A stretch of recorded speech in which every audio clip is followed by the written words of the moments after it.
it-tifel li ma kellux sabar, iż-żagħżugħ li dejjem jiċċajta, is-saċerdot ġwejjed li ħafer lil min għamillu l-bsaten fir-roti, il-ġgant letterarju, il-poeta nazzjonali.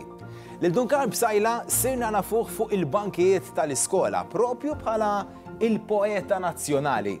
Iżda qabel bdew jidwu f'widnejna l-poeżiji ta' dan is-saċerdot ġwejjed, fil-għodu kmieni fil-bitħa tal-iskola arana nidrittaw stirati nippreparaw l-aħjar vuċi tagħna biex f'kor wieħed inkantaw l-innu Malti. Robert Sammut, tabib u professur tal-mediċina, mużiċista, ħadem bla qiegħda biex jgħin lil-batut u lil-fqir. Meta nsemmu l-innu Malti, isem Robert Sammut u r-rikonoxximent li jistħoqlu bħal donna li jqpaw moħbija wara l-gwinti. Ma tajjeb niftakru li kollox beda minn Robert Sammut.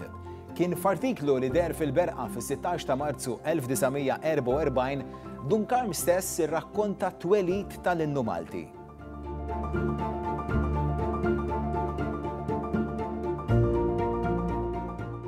L-innu Malti hija fil-bidu tiegħu mit-tabib Robert Sammut li waqt li qed jistudja fl-Università ta' Edinburgh kien hemm logħba bejn l-istudenti biex ikantaw l-innu tagħhom u meta ġie biex ikanta l-innu Malti realizza li m'hemmx innu Malti għax ħandoq jien, x'ħankanta jien il-God Save the King.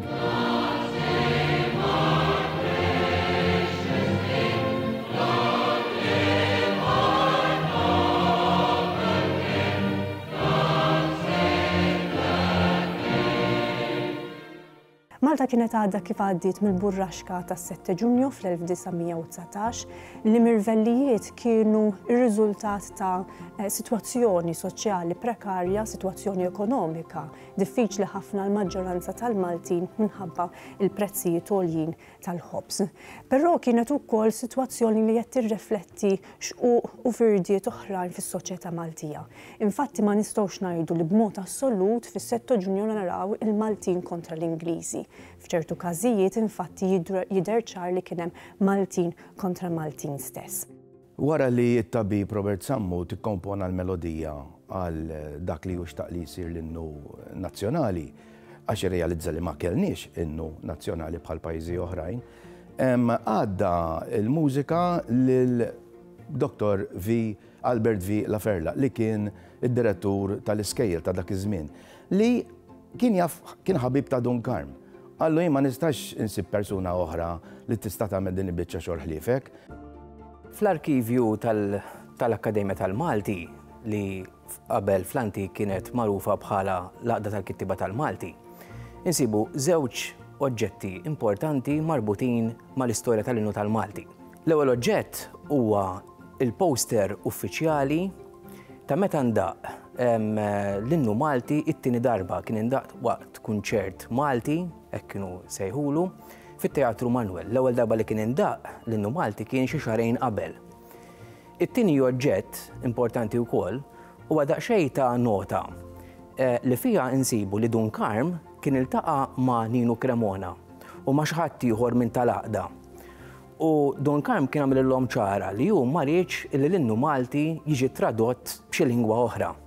F'din in-nota kien hemm ukoll il-ħsieb li biex tiġi evitata xi kontroversja politika u nafu kemm Duncan kien iżomm il-bogħod mill-partiti politiċi, l-innu ma jkunx jissejjaħ l-innu nazzjonali jew inkella l-innu Malti, imma ikun jissejjaħ l-innu tal-Għaqda tal-Kittiba tal-Malti. Allura kien importanti daqstant li tinħakem din l-opportunità, tinħataf din l-opportunità kif ukoll qed jara Dunkarm biex il-Maltin issa bloti wkoll ta' self-government li kien diġà deċiż li Malta ser tieħdu imma li issa ġie affermat li Malta kienet ser tingħata dan it-tip ta' gvern jieħdu din l-opportunità biex infatti ikunu jistgħu jissettqu fl-għaqda bejniethom. Meta wieħed iħares lejn il-poetika ta' Dunkarm jara illi huwa kiteb fuq 3 ommijiet l-om personali tiegħu illi lila indirizza numru ta' poeżiji. Imbagħad hemm l-om universali, il-kunċett tal-om, il-kunċett tal-maternità. Imbagħad hemm l-om romantika fis-sens tal-inkorporazzjoni, is-simbolu tal-nazzjon, tal-pajjiż. Naturalment, meta wieħed iħares lejn dawn it-3 ommijiet jara li hemm numru ta' attributi li huma simili għal xulxin.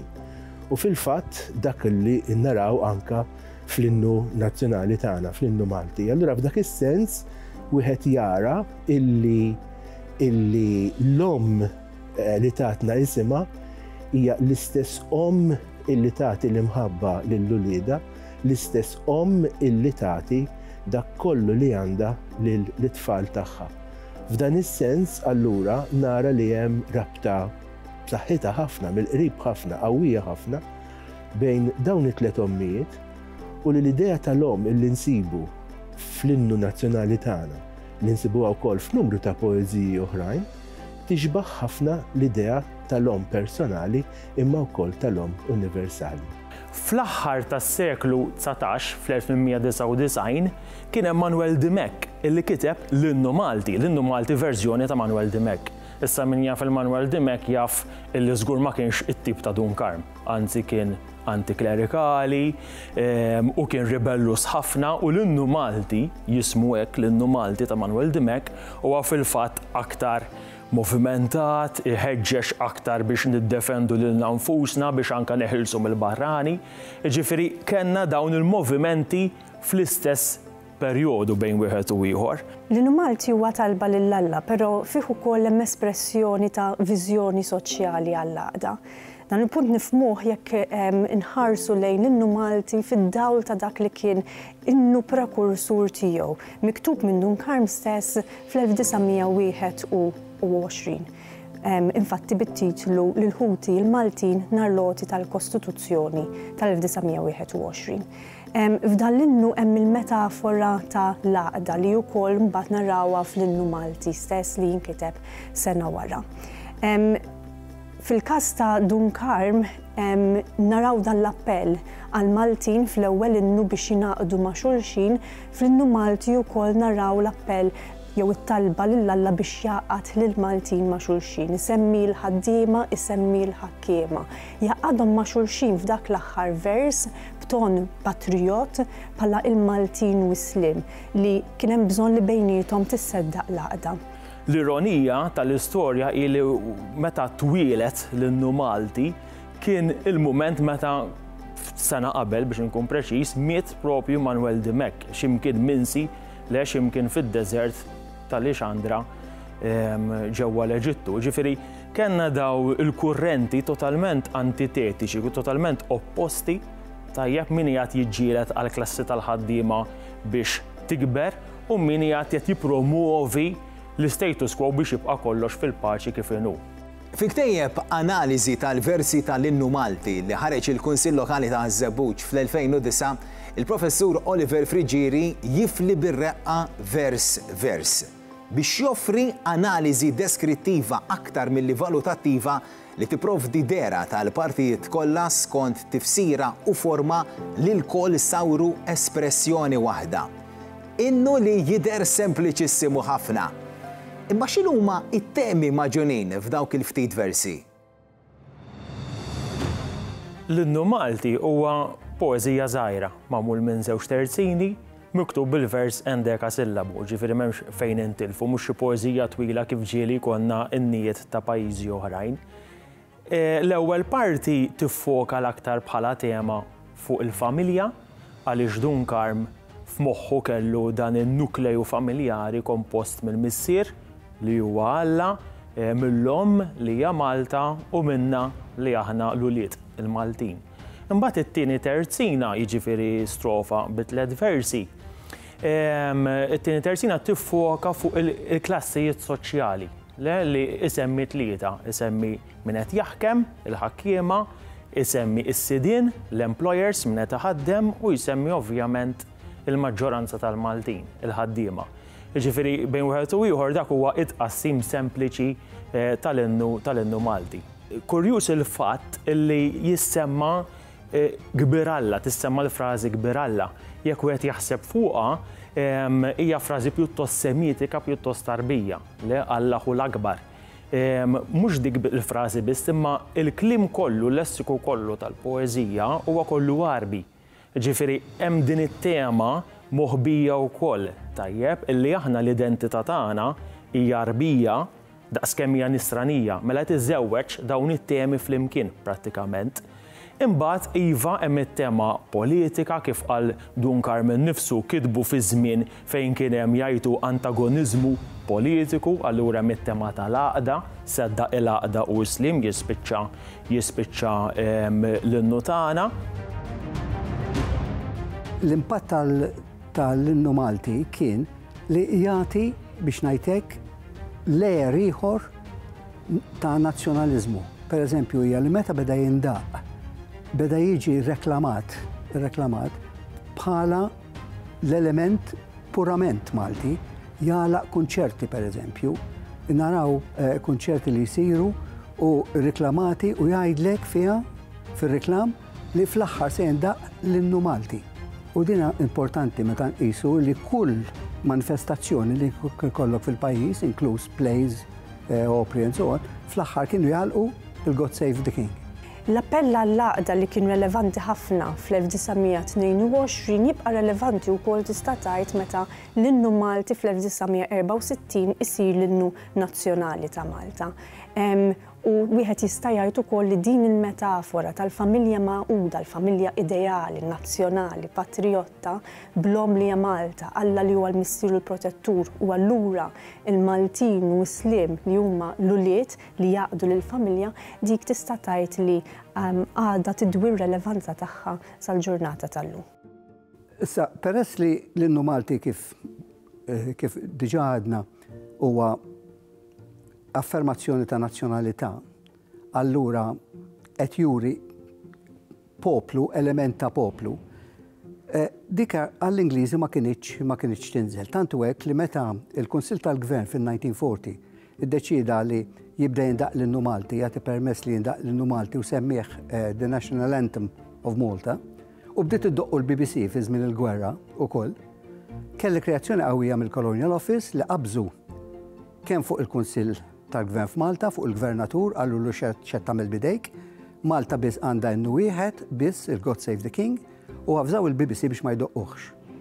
Wara ħafna tiġbit għax il-Gvernatur għallu nsejn l-inkwiet f'Malta, għax il-Maltin dan jħarsu leħ bħala l-innu tagħhom, l-innu ta' pajjiżhom, ta' għallu għalmenu nirreferu għalih biss bħala The Hymn of Malta, mhux The National Anthem of Malta, u mhux hekk biss, għafżaw ukoll li jindaq biss, jitħalla jindaq, f'okkażjonijiet li jkunu purament Maltin. Meta Borċ Oliver sar Prim Ministru, u allura f'pajjiż kellek żewġ gvernijiet, d-diarkija, l-Gvern Imperjali u l-Gvern Malti, huwa beda jinsisti li hemm żewġ gvernijiet u li għall-Gvernatur jindaq il-God Save the King, għall-Prim Ministru Malti jirrappreżenta il-Gvern Malti u l-poplu Malti għandu jindaq l-innu Malti. Kull darba li kien hemm xi okkażjoni Ingliża li hu jkun mistieden bħala Prim Ministru biex jattendi, kien jiċċekkja jekk hu se jindaq l-innu Malti. Jekk mhux se jindaq l-innu Malti u ma kienx imur. U din baqa' sejjer biha sa anki wara l-indipendenza. Wara l-indipendenza meta ġiet l-ewwel darba r-Reġina f'Malta, il-High Commissioner Ingliż insista biex ngħidlek ma' Borċ Oliver li r-Reġina nilqawa bil-ndoqqu il-God Save the Queen.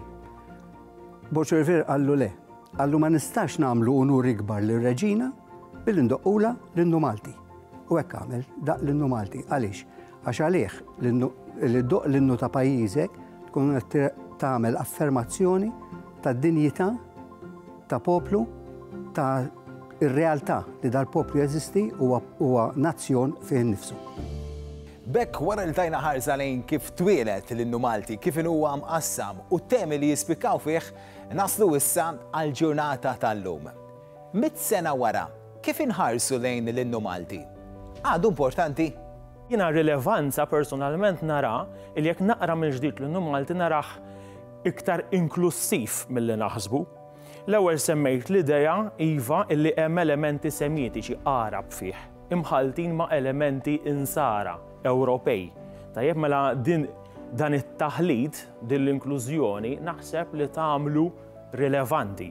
Issa jista' jkun hemm xi kliem li għal xi nies idoqqu bħala irrilevanti, pereżempju lil min jaħkimha dak il-verb li pjuttost qawwi, pjuttost jirrifletti iż-żmien meta nkiteb, imma forsi llum il-ġurnata aħna ma nitkellmux fuq il-ħakkiema ta' Malta, għax dejjem nassoċjaw il-kelma ħakkiema ġeneralment mal-barrani. Tajjeb allura dik il-kelma forsi wieħed irid jaqra mill-ġdid, forsi tfisser min jigverna, min imexxi. L-innijiet nazzjonali huma prodotti storiċi.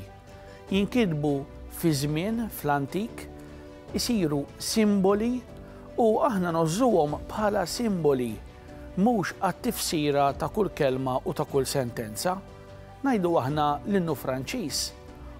Storikament huwa marbut mar-Rivoluzzjoni Franċiża. Jagħmel appell biex in-nies imorru għall-battalja. Illum fi Franza m'hemmx gwerer, sa frattant jibqgħu ikantawh. L-istess ħaġa l-innu tagħna nibet fi żmien meta pajjiżna kien meqjus kulturalment kattoliku, kollu kemm hu. Allura x'illum il-ġurnata mhux kulħadd għandu l-istess fidi nippretendu innu li jaqdi lil kulħadd hija xi ħaġa umanament impossibbli. Kemm hu rilevanti fejn jidħol patriottiżmu pereżempju. Kien hemm elementi patriottiċi importanti ferm għar-romantiċiżmu ta' dak iż-żmien, kien qawwi r-romantiċiżmu fi żmien li nkiteb, kien fl-aqwa tiegħu anzi ir-romantiċiżmu fi żmien li nkiteb, kemm għadu rilevanti dan. Noqogħdu attenti il-patriottiżmu llum jista' jkun perikolus, le jista' jkun esklusiv. Jiena Malti, Malta tal-Maltin, allura ma rridu l-ħadd iktar, noqogħdu attenti f'dak is-sens. Kif għedt l-ewwel, l-innu stess jinkludi popli differenti, jinkludi kulturi differenti. Ġifieri jekk inħarsu leħ minn dak il-lat, naħseb allura huwa rilevanti. L-intuizzjoni u s-sens patriottiku ta' Robert Sammut waslu biex illum għandna innu nazzjonali. Dunkam ħadem bla qiegħda biex il-lingwa u l-letteratura jingħataw il-ġieħ u r-rispett li tant jistħoq ilhom. Kien jisħaq li l-letteratura hija l-autobiografija tan-nazzjon. Dunkam kien poeta b'viżjoni ta' Malta Magħquda u dan ġie rifless fil-kitba tal-innu Malti. Nistgħu ngħidu li Sammut u Dunkarm tawna parti mill-identità nazzjonali tagħna, kif jgħid il-professur Oliver Frigieri. Dunkarm kiteb 6 versi li jirriflettu l-qofol tal-karattru ta' Malta. Reliġjoni sranija, il-sin semitiku u kultura Ewropea. Naqblu jew ma naqblux dwar il-kliem tal-innu Malti, wieħed jista' jgħid li jekk isir qari aktar profond nindunaw li l-valuri li jsemmew għadhom rilevanti għas-soċjetà tal-lum. F'diskors waqt ċelebrazzjoni li saret fil-Palazz ta' Sant'Anton fit-13 Ottubru 2022, l-eċċellenza tiegħu George Vella, President ta' Malta, irrimarka li dan huwa innu miktub għal poplu ta' dakinhar, għal tal-lum, għal ta' għada mingħajr kuluri.